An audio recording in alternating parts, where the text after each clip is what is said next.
안녕하십니까. 4월 19일 월요일 말씀 묵상 함께 시작하겠습니다. 새로운 한 주가 시작됩니다. 여러 가지 답답한 일들도 많고 하나님께서 왜 이런 어려움을 주시나 싶을 때도 있지만 주님께서 우리에게 가장 좋은 걸 주기 원하시고 모든 일을 합력하여 선을 이루시는 하나님이시라는 사실을 다시 한번 믿으면서 새롭게 시작해 나갈 수 있었으면 좋겠습니다. 주님께서 함께 하시는 그 능력이 우리 성도들 한 사람 한 사람 찾아가시고 변화시켜 주시고 힘 주시기를 위해서 기도합니다. 오늘 본문은 사도행전 25장 13절부터 22절까지 말씀인데요. 내용 자체는 그렇게 어렵지 않습니다. 그리고 조금 사실은 조금 더 길게 잘라서 봐야 할 본문인데 분량이 길다 보니까 약간 아쉽게 잘려져 있는 것도 사실이에요. 하지만 이 본문 통해서 하나님께서 우리의 인생을 이끌어 가신다는 것을 확인하는 시간이 되었으면 좋겠습니다. 그럼 말씀을 함께 보겠습니다. 수일 후에 아그리빠 왕과 버니게가 베스도에게 문안하러 가이사라에 와서 여러 날을 있더니 베스도가 바울의 일로 왕에게 고하여 이르되, 벨릭스가 한 사람을 구류하여 두었는데 내가 예루살렘에 있을 때 유대인의 대제사장들과 장로들이 그를 고소하여 정죄하기를 청하기에 내가 대답하되 무릇 피고가 원고들 앞에서 고소사건에 대하여 변명할 기회가 있기 전에 내주는 것은 로마 사람의 법이 아니라 하였노라.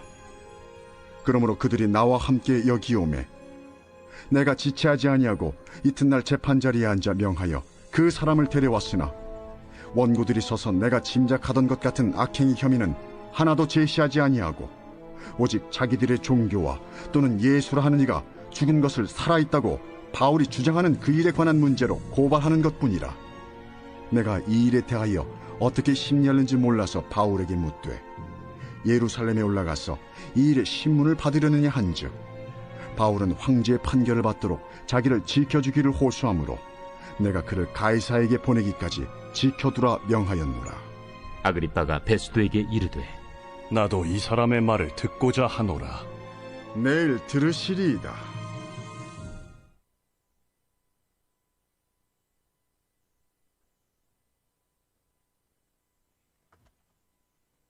네, 우리 지금 가이사랴에서 있었던 일들, 이방인들에게 특히 이방인들의 지도자들을 위해서 그들 앞에서 증언하는 모습이 기록되어 있죠. 이제 베스도와 아그리빠 왕에 대해서 25장, 26장 이것을 다루어 가고 있습니다. 자, 어제가 아니죠. 지난주 토요일까지 본문 조금만 떠올려 보시면요. 이제 바울이 로마 시민의 권리인 가이사에게 상소하는 권리를 사용하기로 합니다. 오늘 설명한 이 내용은 사실은 오늘 읽은 이 내용 자체가 그 이전에 있었던 내용을 요약해주고 있죠. 바울이 잡혀 있는데 벨릭스 그 전임자인 베스도의 전임자인 벨릭스 총독이 이 문제를 해결해 줘야 되는데 대제사장의 눈치도 보고 또 바울은 로마 시민이고 뭐 그러다 보니 이러지도 못하고 저러지도 못하고 하다 보니까 그냥 깔아 뭉개버렸습니다. 2년 동안 계속 밀고 나가는 거예요. 이제 신임 총독인 베스도가 이 문제를 딱 맡았는데 이게 어떻게 된 건가 싶어서 이제 그 재판을 받지 않습니까? 그런데 재판을 했더니 이게 누가 무슨 죄가 있는지를 모르겠는 거예요. 베스도 입장에서는 이게 내일 본문에 명확하게 나타나는 부분입니다. 오늘 본문에서 명확하게 나타나지 않는데 바울을 가이사에게 보내야 될 거 아닙니까?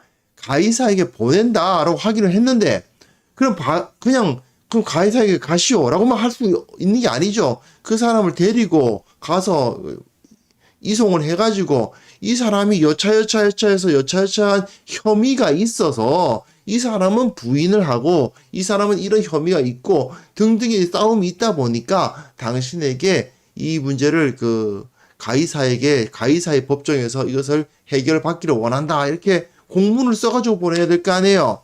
근데 문제는 바울이 도대체 무슨 혐의를 받고 있는지가 확실하지가 않은 겁니다. 지금 베스도는 신임이다 보니까 부임한 지 사흘 만에 예루살렘 갔다가 그 문제를 들었고, 그 지금 그 뭐 얼마 안 된 거예요, 지금. 그 자기가 부임한 지. 그런데 바울이 이런 문제가 있는데, 이건 도대체 이 사람한테 무슨 문제가 있는지를 모르겠어요. 그러다 보니까, 야, 이거 엄밀히 말하면 가이사에게 상소할 문제도 아니죠. 그냥 풀어주면 되는 문제 아닙니까? 가이사랴에서 총독이 무죄하고 풀어줘야 되는 것이 맞습니다. 하지만 그러지를 않고 대제사장과 그 함께한 유대인들이 막 그 유죄라고 그냥 하니까 이게 도대체 알 수가 없다. 저 대제사장과 유대인들이 바울을 유죄라고 저렇게 하고 있는데 나는 도무지 쟤네들이 논리를 이해할 수가 없지만 어떻게 보면 내가 미처 이해하지 못한 악행 또는 저 사람들이 느끼기에는 굉장히 사회적으로 문제를 일으킬 만한 그런 범죄가 이 바울에게 있을 수도 있지 않겠는가? 뭐 이런 생각을 하게도 되겠죠. 그러니까 어쨌든 공문 쓸 때 가이사에게 보낼 때 이 사람은 이러이러한 혐의를 받고 있는데 이 사람은 부인합니다. 이걸 재판해 주시오. 이래야 될 거 아닙니까? 지금 그걸 그걸 확인해야 되는 거예요. 그래서 마침 이제 아그리빠 왕이 오니까 그것에 대해서 이제 이 문제를 물어보는 내용이 오늘 본문입니다. 자, 본문 보시면요. 수일 후에 아그리빠 왕과 버니게가 베스도에게 문안하러 가이사랴에 왔습니다. 아그리빠 왕이 누구냐? 헤롯 아그리빠 2세입니다. 이게 그 본문 보시면요. 이 헤롯 가문의 가계도 보시면요. 헤롯 안티파터 2세라는 사람이 나오는데 이 사람의 아들 중에서 이 헤롯 대왕이 누구냐?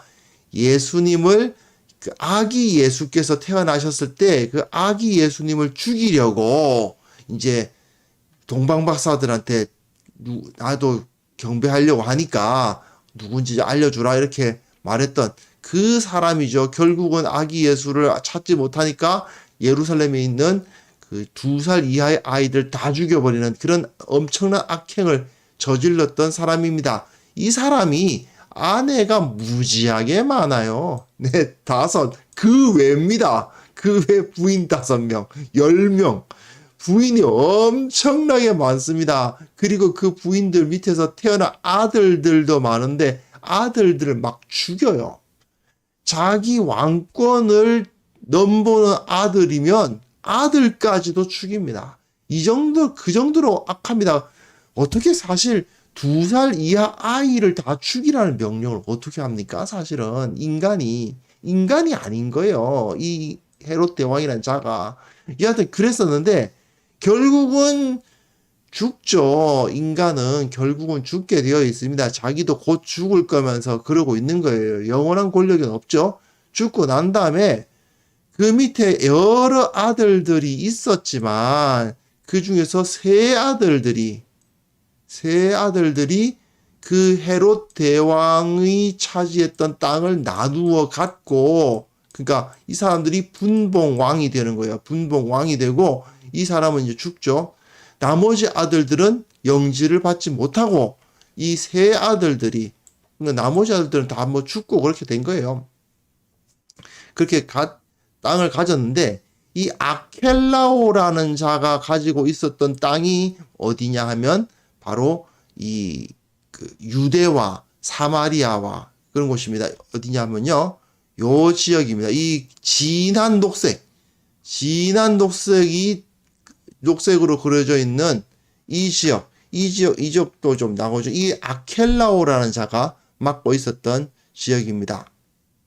진한 녹색, 그쵸. 이 진한 녹색과 이 지역은 다 사실 아켈라오가 맡고 있었던 거예요. 아켈라오가 맡고 있었던 지역인데, 이 지역을 이제 아켈라오가 너무 악하니까 그 유대 지역 사람들이 아켈라오를 황제에게 고소를 해요. 그래서 이 아켈라오가 쫓겨납니다. 분봉왕 자리에서. 쫓겨나고 이 지역을 아켈라오가 다스리던 이 지역을 로마의 총독이 직접 다스리게 됩니다. 그리고 이 두 지역은 이제 각각 이 헤롯의 아들들이 다스리고 있었는데, 이 헤롯 안티바 이 사람이 누구냐? 그러니까 세례 요한을 죽인 헤롯이에요. 세례 요한을 죽인 그 헤롯인데, 이 헤롯 안티바의 다스리는 땅은 사실 이 북쪽 이쪽이었죠. 이쪽이 헤롯 안티파스가 다스리는 땅이었고요. 그리고 헤롯 빌립이 또 있었는데, 빌립 2세가 있었는데, 이 빌립이라는 자는 어디를 다스리고 있었느냐? 이 지역, 이 노란 지역, 이쪽을 주로 다스리고 있었고, 뭐 북쪽도 다스렸다고 하는데 정확하게는 이제 나타나지 않지만요. 이렇게 다스리고 있었습니다. 이렇게 다스리고 있었는데, 다 이제 이 사람들 죽고, 뭐 나머지 헤로디아와의 관계까지 설명이 너무 기니까요. 넘어가서요. 그런데 이들의 아들들이 아닌 헤롯 아그리빠 1세, 아리스토블루스의 아들이었던 헤롯 아그리빠 1세가 이곳을 차지하게 돼요. 이 두 삼촌들이라고 해야 되나요? 삼촌들이죠. 삼촌들을 다 내쫓아버리고, 이 사람이 헤롯 아그리빠 1세가 이 지역의 권세를 차지합니다. 이 사람이 어떤 사람이냐? 그 사도 야고보를 죽인 그 헤롯입니다. 그래서 연설하다가 저 사람은 신이다 막 칭찬받다가 결국은 하나님께서 죽여버리신 그 헤롯입니다. 이 헤롯의 아들이 바로 오늘 우리가 다루게 되는 헤롯 아그리빠 2세예요. 그 중에서 그 여동생 드루실라는 펠릭스하고 결혼해가지고, 펠릭스 그 전임 총독의 아내이기도 합니다. 자, 좀 복잡하죠? 어쨌든 간에 이런 말하는 사람인데, 이 아그리빠 왕이 어디를 다스리고 있었느냐 하면 헤롯 빌립이 다스리던 이 땅을 지금 차지하고 있는 거예요. 이 녹색 땅은 이제 총독들이, 로마의 총독이 다스리고 있는 거고, 이 노란색 땅은 아그리빠가 다스리고 있는 겁니다. 그러니까 이 아그리빠가 이 가이사랴가 이쯤이죠? 찾아오는 겁니다. 이웃한 곳이잖아요. 똑같은 이거 로마의 영지니까. 그래서 이제 인사하러 온 거죠. 근데 여러 날을 같이 있으면서 함께 교제를 하는데, 베스도가 이제 그 사람에게 바울의 일로 이제 상의를 하는 거예요. 왜냐하면 벨릭스가 한 사람을 구류해서 두었는데, 뭐 고소하고 정죄하기를, 예루살렘에 갔을 때 고소하고 정죄하기를 가서는 이 사람은 어떻게 했느냐? 로마법의 원칙에 따라서 했다. 나는 로마법의 원칙에 의하면 원고들에게 함부로 넘겨주는 거 아니다. 왜냐하면 이 사람은 로마 그 법정의 피고인데 어떻게 그렇게 할 수 있겠느냐 하고는, 그래서 올라와서 이제 재판을 하자 이렇게 하고는 재판을 붙었어요. 그래서 이게 지금 지난주까지 했던 내용이죠. 지체하지 아니하고 이튿날 재판 자리에 앉아서 명하여 그 사람을 데려왔는데, 문제는 어디에 있었느냐 하면 원고들에게 있었다 이거예요. 피고인 바울은 문제가 없어요. 문제는 얘네들의 이 고발하는 원고들이 내가 짐작하던 것 같은 악행의 혐의는 하나도 제시하지 아니하고, 오직 자기들이 종교와 또는 예수라 하는 이가 죽은 것을 살아있다고 바울이 주장하는 그 일에 관한 문제일 뿐이지 다른 문제를 제기하는 게 없더라, 이런 말을 하고 있습니다. 자, 여기서 누가가 하고자 하는 말이 무엇일까요? 누가는 이 베스도의 입을 통해서 무언가를 주장하고 있습니다. 무엇입니까? 악행의 혐의가 없고, 그죠? 악행의 혐의가 없고, 또한 예수라 하는 이가 죽은 것을 살아있다고 바울이 주장하는 그 일, 이게 문제의 핵심이다 하는 것을 보여주는 겁니다. 지금 여기서 법적인 문제가 아니다. 예수 그리스도께서 진정 살아나셨는가 안 살아나셨는가가 바로 이 모든 문제의 핵심이다. 과연 예수께서 다시 사셨는지 사시지 못하셨는지, 이것을 너희가 과연 규명할 수 있겠느냐? 물론 규명은 불가능하겠죠.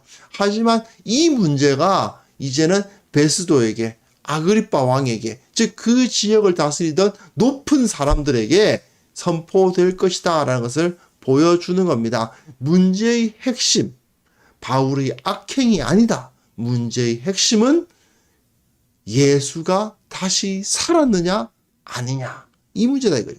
자, 이것은 우리들에게 굉장히 적용해 봤을 때 중요한 문제가 되는데요.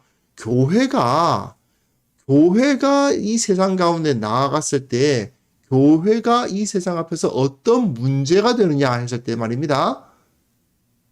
교회가 잘하느냐, 교회가 못하느냐, 이게 중요한 게 아닌 거죠. 핵심은 예수가 다시 살아났느냐 안 살아났느냐의 문제인 것입니다. 이걸 밝히는 거예요. 우리 다른 사람들에게 복음을 증거할 때도 이것을 좀 집중시킬 필요가 있습니다. 지금 이 땅의 교회가 어떤 모습을 하고 있느냐가 사실상 중요한 게 아니고, 정말 중요한 것은 예수라 하는 이가 죽었다가 다시 살아났느냐 안 살아났느냐가 핵심 문제다. 이걸 우리가 분명하게 나타낼 필요가 있는 거죠. 이것이 복음의 핵심이고, 그리고 믿지 않는 자들에게 이 문제에 집중할 수 있도록 해야 되는 겁니다. 교회 가면 뭐 착한 사람들 많이 있냐? 교회 가면 좋은 사람들 많이 만날 수 있냐? 교회가 무슨 이득을 얻을 수 있느냐? 이런 게 중요한 게 아니라는 거죠. 예수가 다시 살아났느냐 아니냐, 이게 복음의 핵심부고, 이 핵심부에 우리는 집중할 필요가 있다. 이런 것도 좀 생각해 볼 필요는 있습니다. 여하튼 누가는 지금 이 문제, 예수라 하는 이가 죽은 것을 살아있다고 바울이 주장하는 그 일의 문제가 바로 문제의 핵심이었다라는 것을 보여주고 있습니다. 그리고 부분 보시면요, 내가 이 일에 대해 어떻게 심리하는지 몰라서. 로마인이 보기엔 이거는 심리할 문제 자체가 아니거든요. 그런데 도대체 유대인들의 입장에선 왜 이게 심각한 문제인지를 알 수가 없다는 겁니다. 사실은 총독 입장에서는 상당히 베스도가 신중하게 열심히 일을 하고 있는 총독인 건 맞아요. 왜냐하면 로마인의 사고방식으로 따지면 이건 문제가 아니거든요. 그냥 무슨 문제야? 하고는 팍 깨버리고는 무죄 이래버리지를 않고, 그렇다고 해서 또 이제 저 본디오 빌라도나 펠릭스처럼 비겁하게 굴는 것도 아니고, 도대체 이 사람들이 내가 모르는 어떤 그 문화적 또는 사회적 문제가 있을 수 있다. 이 문제가 로마인들이 보기에는 도대체 그게 무슨 문제지? 라고 생각하겠지만, 이 사람들의 입장에서는 이게 심각한 문제일 수도 있겠구나 하는 생각이 든다는 거죠. 그러니까 일단 물어보는 겁니다. 바울에게 예루살렘에 올라가서 이 일의 신문을 받겠냐? 왜냐하면 너네들이 논리를 내가 잘 이해를 못하겠는데 너네들이 논리에서 심리를 받을 수 있겠느냐 물어보니까 바울은 그게 안 된다는 거죠.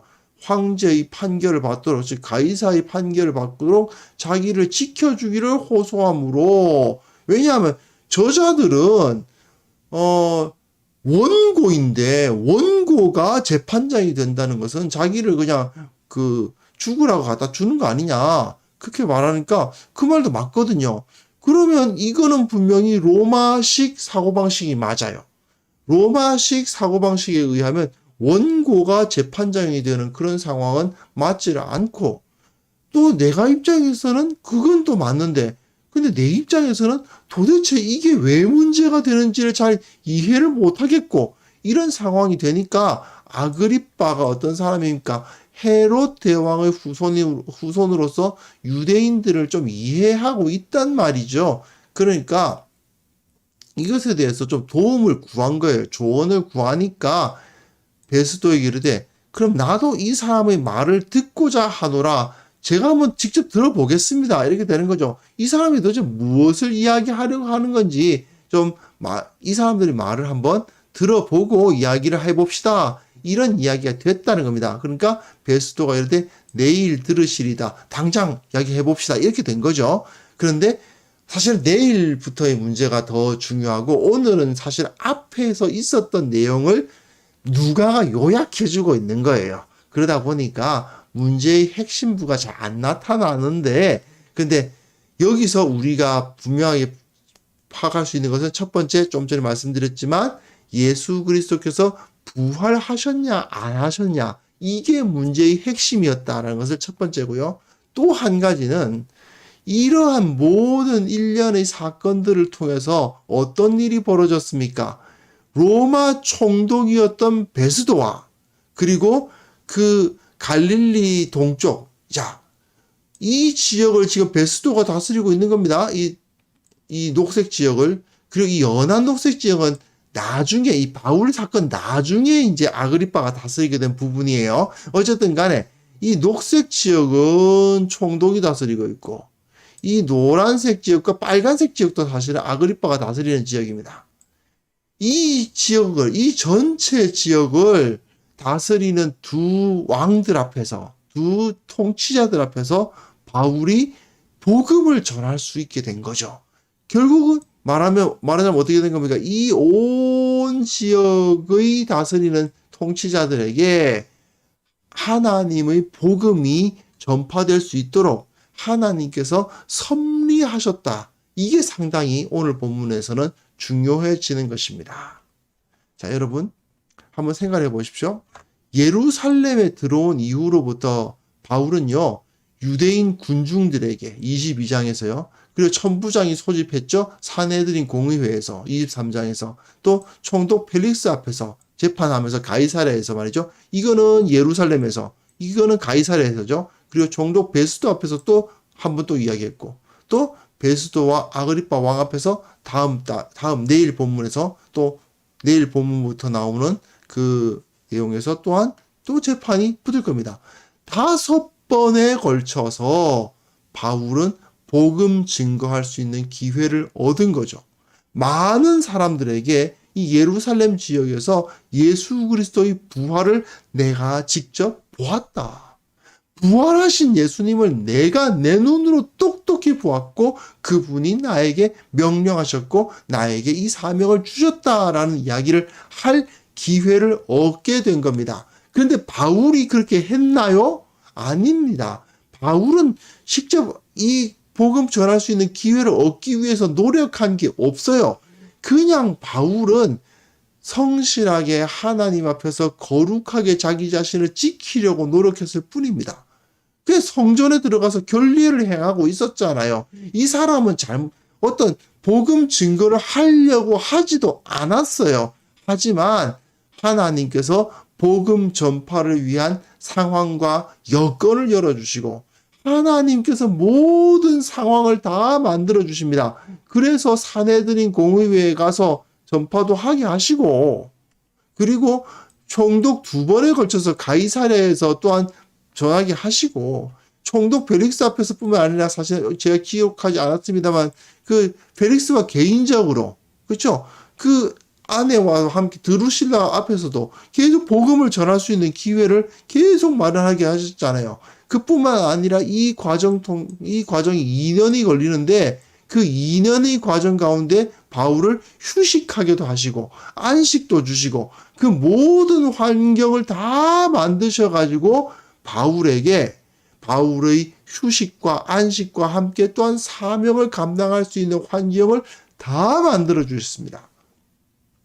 물론 바울은 속히 로마로 가서 그죠? 속히 이 모든 문제를 해결하고 자기는 로마 교회를 방문해가지고 로마 교회의 힘을 얻어서 서바나 선교까지 하겠다고 마음을 먹고 있었지만 그게 미뤄지고 있어요. 한 2년 동안이나 미뤄지는 그런 상당히 이 펠릭스의 비겁한 태도 때문에 거의 2년 동안 지체된 건 사실이에요.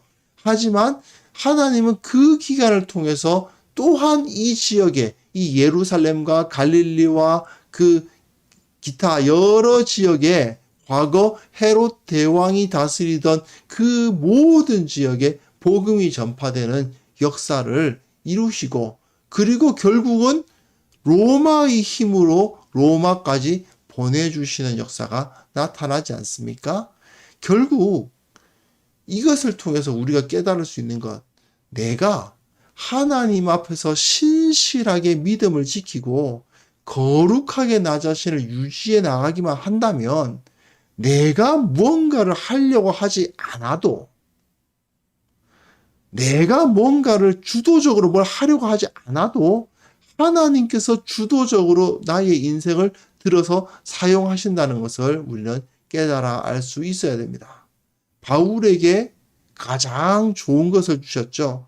바울에게 휴식할 수 있는 기회를 주시면서도 또한 사역할 수 있는 장도 열어주시지 않습니까? 마찬가지로 바울에게 가장 좋은 것을 주셨던 주님께서는 또한 우리들에게 가장 적절한 것을 주실 것이고 또한 가장 적절한 때에 그 사명을 감당할 수 있도록 하실 것입니다. 하나님께서는 지금도 살아계셔서 다스리고 계시거든요. 우리도 바울과 같은 마음을 품을 필요가 있습니다.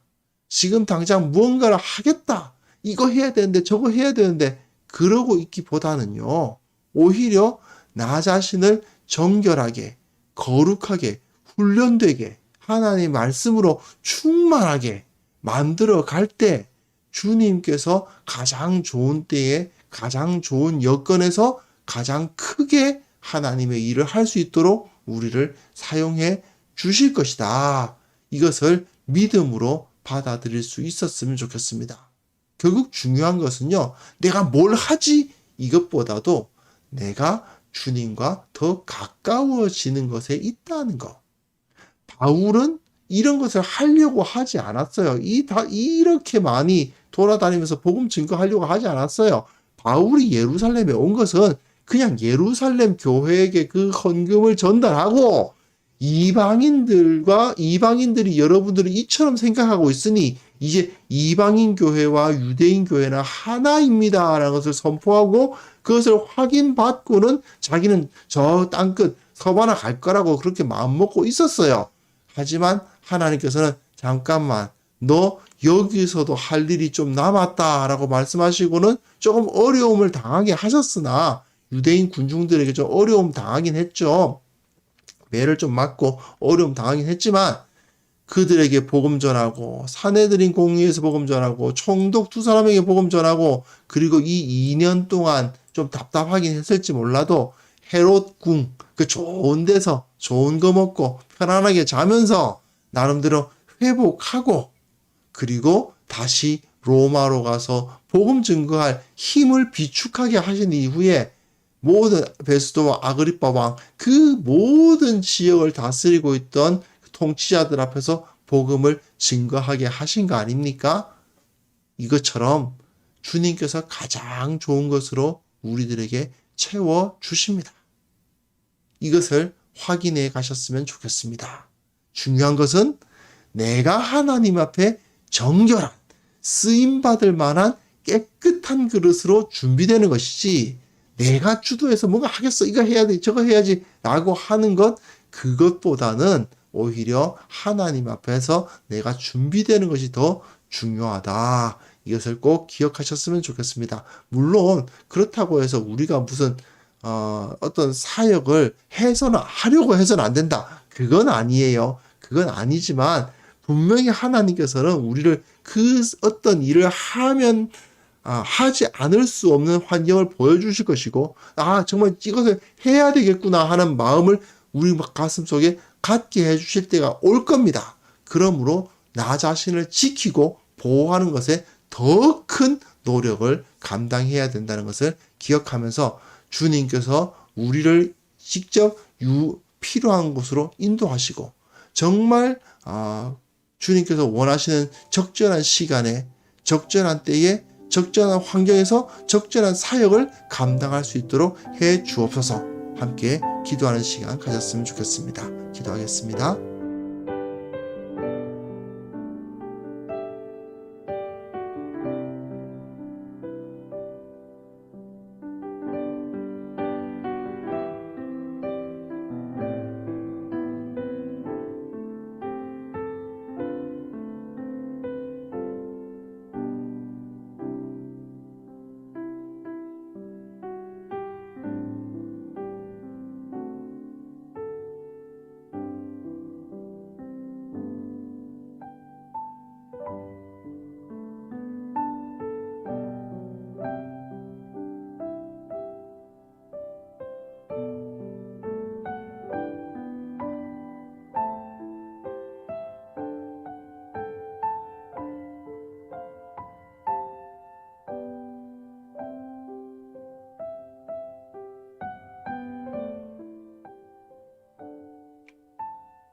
하나님 아버지, 살아계신 하나님 아버지께서 역사를 주관하고 계시고 우리를 사용하셔서 그 뜻을 이루고 계신다는 사실을 믿고 따르는 자들이 되기를 원합니다. 아버지께서 가장 좋은 때를 우리에게 허락하실 것을 믿습니다.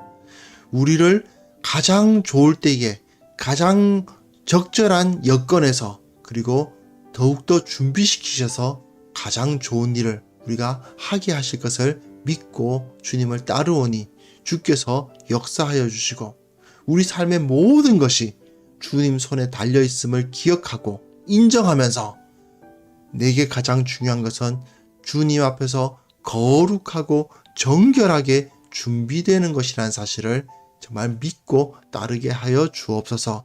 말씀으로 기도로 나 자신을 깨끗하게 유지하게 하시고 결국은 주님께서 나를 들어 쓰실 때에 주님의 손에 들려서 정말 유용하게 주님께서 원하시는 그 모습대로 쓰임 받을 수 있는 우리 모두들, 우리 교회가 될 수 있도록 주께서 이끌어 주시기를 원하옵고 바랍니다.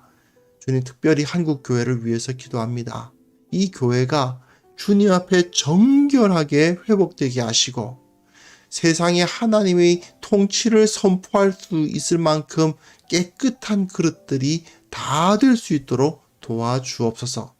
진정 가치 있고 중요한 것이 무엇인지를 세상에 알리는 자들이 되게 하여 주옵소서. 세상 사람들이 추구하는 것들을 함께 추구하는 그런 교회가 아니라 이 땅에 있는 것보다 저 하늘의 가치가 더 소중하다라고 말하는 진정 중요한 것이 무엇이고 참으로 우리를 살게 하는 것이 무엇인지를 가르치는 그러한 교회가 다 될 수 있도록 주께서 이끌어 주시기를 원하옵고 바랍니다. 아버지께서 오늘도 은혜를 베풀어 주셔서 그 은혜로 우리를 채워주시고 이 세상 가운데 살아갈 때에 하나님을 기억하며 살아가는 자들이 되게 하여 주시고 매 순간 기도하는 삶을 통해서 항상 기뻐하고 언제나 감사하고 언제나 주님의 이름을 높이는 그러한 삶을 다 살아갈 수 있도록 도와주옵소서. 주님의 때를 기다리는 것을 두려워하지 않도록 도와주시고 주님의 손에 들려서 쓰임받는 귀한 주의 성도들 다 되게 도와주옵소서. 예수 그리스도의 이름으로 기도합니다. 아멘.